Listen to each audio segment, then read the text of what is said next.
there were several new objects that we've added to the display here. One, of course, is the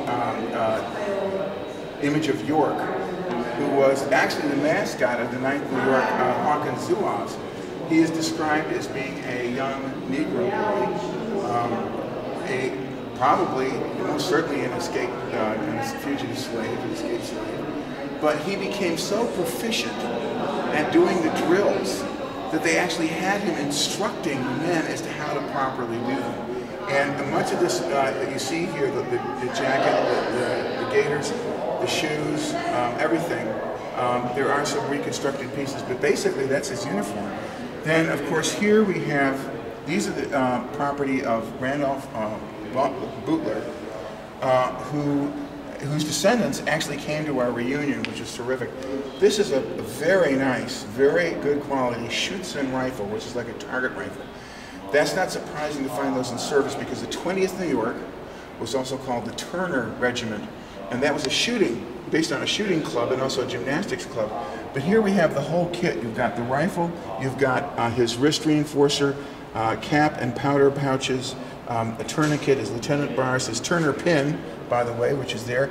And then what I particularly like is not only the weights for the powder, the loads that would be used in the rifle, but a small collection of souvenirs, if you will, that he picked up while he was here. And the tag that came with it was shells and shrapnel picked up on Hatteras Island, 1862. That's really great. Terrific that we have that kind of an image. We also have the insignia off his hat. Now the Hardy hat that you see there is a replacement. But all the patches, the cord, everything else, that is original. And that's exactly what it would look like on his hat. Then over here, the other new addition we have is Kady Brownell's sword, sergeant's sword. She was a vivandière.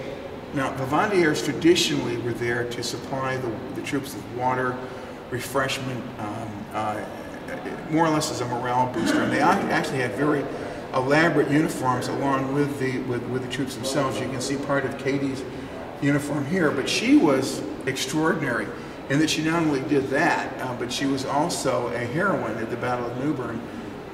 She arrived with the Burnside expedition, and she was on Hatteras. She was part of the 1st Rhode Island, and at the battle, and she was present at the Battle of Roanoke Island and also at New Bern. In New Bern, she actually grabbed the colors and led the troops in a counterattack, and was awarded this sword by General Burnside, who witnessed it and wanted to make sure that she had this. So he ordered not only the sword, but that the scabbard be engraved with her name and with her regiment and the year, and indeed it is. It's a very important artifact, a very unique piece of Civil War history, and of North Carolina and Outer Banks history.